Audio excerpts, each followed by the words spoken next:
Hello everybody. In order to mitigate climate change, we must remove at least 20 gigatons of carbon dioxide from our atmosphere annually. But while our atmosphere is at a carbon surplus, agricultural lands are at a carbon deficit. Is there an efficient way to draw down the carbon and put it back in the soil where it belongs? Could farmers regenerate the soil and benefit from this process? Dan Grotsky joins us today to discuss Rutella carbon, a nature-based solution to carbon dioxide removal. He is a co-founder and chief growth officer of Groundwork BioAg, which developed this pioneering approach based on the Rutella product line. Hi. Hi.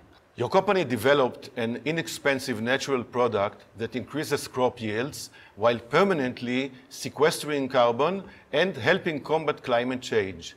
What's the catch? Amazingly, there's no catch. This is the way nature has been doing it for millions of years. How does it work? Mycorrhizal fungi are natural partners with plants. They help the plants to absorb nutrients in the soil. They attach to the roots of the plants and basically affect them and extend them in an underground web. Please explain to me what is the importance of sequestering carbon in the soil. Over the years, our croplands have become net carbon emitters. In other words, they've been emitting carbon to the atmosphere, mostly from the land use change and the tillage of the soils. With Rutella, with mycorrhizal inoculants, we can change that and turn our croplands from net carbon emitters to net carbon retainers. So they retain the carbon in the soil.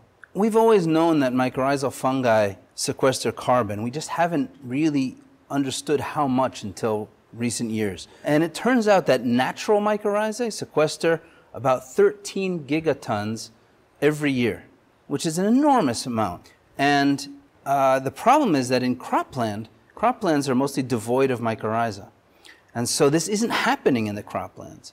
But if we inoculate our crops with mycorrhizal inoculants, we can get them to sequester carbon just like the natural lands do. Which is a real revolution. It's huge. For agriculture. It will change the politics of agriculture worldwide. How did this realization that you talked about affect your business? Well, last year we launched Rutella Carbon, which is the first carbon program of its kind. It's the first mycorrhizal carbon program in the world, in fact. As a result, our growers are not only going to enjoy the benefits that they've been enjoying thus far, which is yield increases, savings on fertilizer, and resilience, but now they're also going to get an extra revenue stream in the form of carbon credits. So it's very significant to them, too. And what is your main mission for the next decade as far as combating climate change is concerned? Well, we intend to cover the world with this stuff. To be frank, it's, we want to be on all the croplands. And there's no reason that can't happen. We know how to scale it.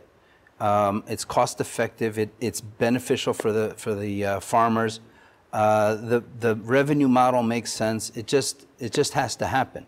For us to be able to solve climate change, I think this is one of the main tools that we have to look to, is mycorrhizal carbon, to really turn those croplands from net carbon emitters to net carbon retainers and change the balance and draw down that carbon so that it's not in a surplus in the atmosphere, but it's also not a deficit in the soil. And you're sure that your product, Rutella, is unique in its field? So far, so good. We think we can do this. We've covered 4.5 million acres of cropland in 17 different countries.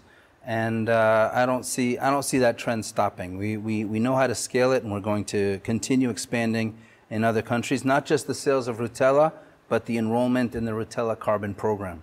So I will try to summarize what I understood, that this is certainly sounds like a game changer on a global scale, and you are not only transforming the way farmers regenerate their soil, you are fighting climate change by encouraging the agricultural industry to benefit from the carbon credit. Dan Grotsky, thank you very much. Thank you.